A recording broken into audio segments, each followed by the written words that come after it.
എത്ര ലളിതമാണ്. ശരിയാണ്. ആ പാട്ടുകളൊക്കെ പാടുമ്പോൾ എന്തൊരു അഭിഷേകമാണ്. ആട്ടെ ചോദിക്കട്ടെ, എന്താ ഇപ്പോ നൊവേന പാട്ടുകളോട് ഇത്രയും സ്നേഹം തോന്നാൻ? ഞാൻ വരും വഴി ഒരു അത്ഭുതമായ കാഴ്ച കണ്ടു. എന്താണത്? സകല വിശുദ്ധരും പ്രദക്ഷിണമായി നടന്നു വരുന്നു.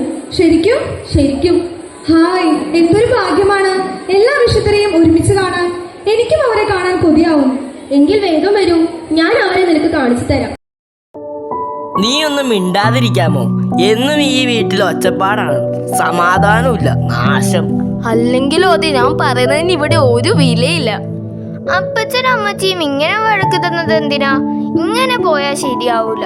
നമ്മുടെ വീതം സ്വർഗമാവണ്ടേ, നമുക്കും വിശുദ്ധരാവണ്ടേ, നമുക്കും സ്വർഗത്തിൽ പോവണ്ടേ. മോൾക്കറിയല്ലേ, അങ്ങനെയൊക്കെ ഉണ്ടാവും. നമ്മളൊക്കെ മനുഷ്യരല്ലേ. അവര് മനുഷ്യരായിരുന്നല്ലോ, എന്നിട്ട് അവര് നന്നായി ജീവിച്ച് സ്വർഗത്തിൽ പോയല്ലോ. ഏത് മനുഷ്യര്? നീ ആരുടെ കാര്യമായി പറയുന്നത്? എന്റെ കാറ്റഗീസം ടീച്ചർ പറഞ്ഞല്ലോ, വിശുദ്ധരായ ഒത്തിരി മാതാപിതാക്കളുള്ള കുട്ടികളുമൊക്കെയുള്ള കുടുംബങ്ങളുണ്ടെന്ന്. ഇത് കേട്ടപ്പോ തൊട്ട് ഞാൻ ആലോചിക്കും, എന്റെ വീടും സ്വർഗമാവണമെന്ന്. ഞങ്ങൾ അങ്ങനത്തെ വിശുദ്ധരെ കുറിച്ചൊന്നും കേട്ടിട്ടില്ലല്ലോ. അതാരാ? ഞാൻ പറഞ്ഞു തരാം ആരൊക്കെയാണെന്ന്. ഇത് കണ്ടോ, ഒരു വീട്ടുകാരെ മൊത്തം വിശുദ്ധരായിട്ടുള്ള കുടുംബമാണ്. നമുക്കതൊക്കെ ഒന്ന് നോക്കാം. കുടുംബം മുഴുവൻ വിശുദ്ധരായ വിശുദ്ധ കൊച്ചു ത്രേസ്യയുടെ കുടുംബത്തെ ഞാൻ പരിചയപ്പെടുത്തി തരാം.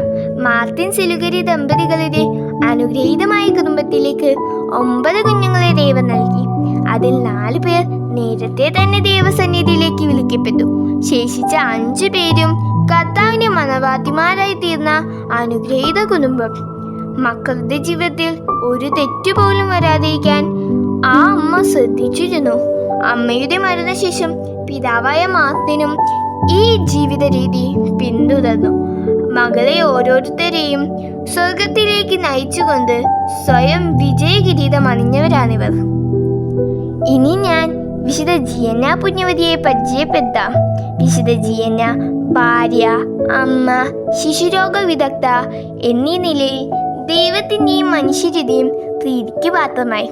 വിൻസെന്റ് ഡി പോൾ സൊസൈറ്റിയിൽ അംഗമായിരുന്ന വിശുദ്ധ ജിയന്ന മുതിർന്നവരെയും പാവപ്പെട്ടവരെയും നിരന്തരം സഹായിച്ചുകൊണ്ടിരുന്നു. തൻ്റെ ഉദരത്തിലുള്ള കുഞ്ഞിൻ്റെ ജീവൻ രക്ഷിക്കാൻ ജീവൻ ത്യജിച്ച ധീരവനിതയായ ഒരമ്മയാണ് വിശുദ്ധ ജിയന്ന. വിശുദ്ധ ജിയന്ന അമ്മമാരുടെയും ഡോക്ടർമാരുടെയും പിറക്കാതെ പോയ കുഞ്ഞുങ്ങളുടെയും മധ്യസ്ഥയാണ്. ഇനി ഞാൻ വിശുദ്ധ പ്രോതാസിസിനെ പരിചയപ്പെടുത്തി തരാം. രക്തസാക്ഷിയായ വിശുദ്ധ വിദാലിസിൻ്റെയും വലീനയുടെയും മക്കളായ ഇവർ ഇരട്ട സഹോദരങ്ങളാണ്. വിശുദ്ധരായ മാതാപിതാക്കൾ വിശുദ്ധിയിലും ധീരതയിലും ജീവിക്കാൻ അവരെ പഠിപ്പിച്ചു.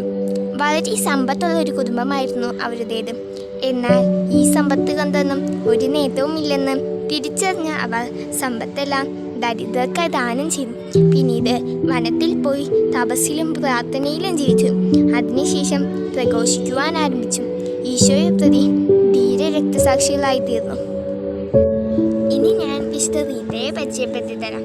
ഇരട്ടകളായ 2 ആൺകുട്ടികളുടെ അമ്മയായിരുന്നു വിശുദ്ധ റീത്ത. യുദ്ധത്തിൽ ഭർത്താവ് നഷ്ടപ്പെട്ട റീത്തയ്ക്ക് കുറച്ചു കാലങ്ങൾക്ക് ശേഷം തൻ്റെ 2 മക്കളെ നഷ്ടപ്പെട്ടു. തൻ്റെ ജീവിതത്തിൻ്റെ ശേഷിച്ച കാലം മുഴുവനും തൻ്റെ ഭർത്താവിനെ കൊന്നവർക്ക് വേണ്ടിയും സഹനങ്ങൾ അനുഭവിക്കുന്നവർക്ക് വേണ്ടിയും പ്രാർത്ഥിച്ചുകൊണ്ട് ചിലവഴിച്ചു.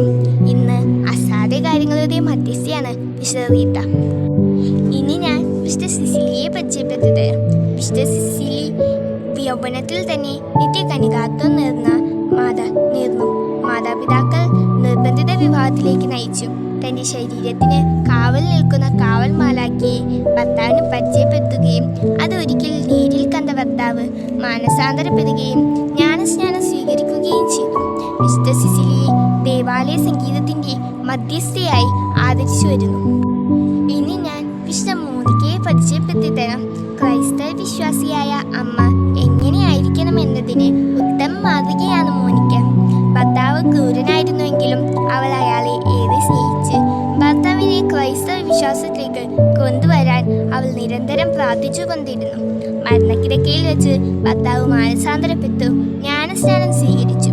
അതുപോലെ വഴിതെറ്റിപ്പോയ മകനു വേണ്ടിയും നിരന്തരം ആ അമ്മ കരഞ്ഞു പ്രാർത്ഥിച്ചു പോന്നു. വിശുദ്ധ അംബ്രോസിന്റെ പ്രസംഗം കേട്ട് ആ മകൻ മാനസാന്തരപ്പെട്ട് ജ്ഞാനസ്നാനം സ്വീകരിച്ചു.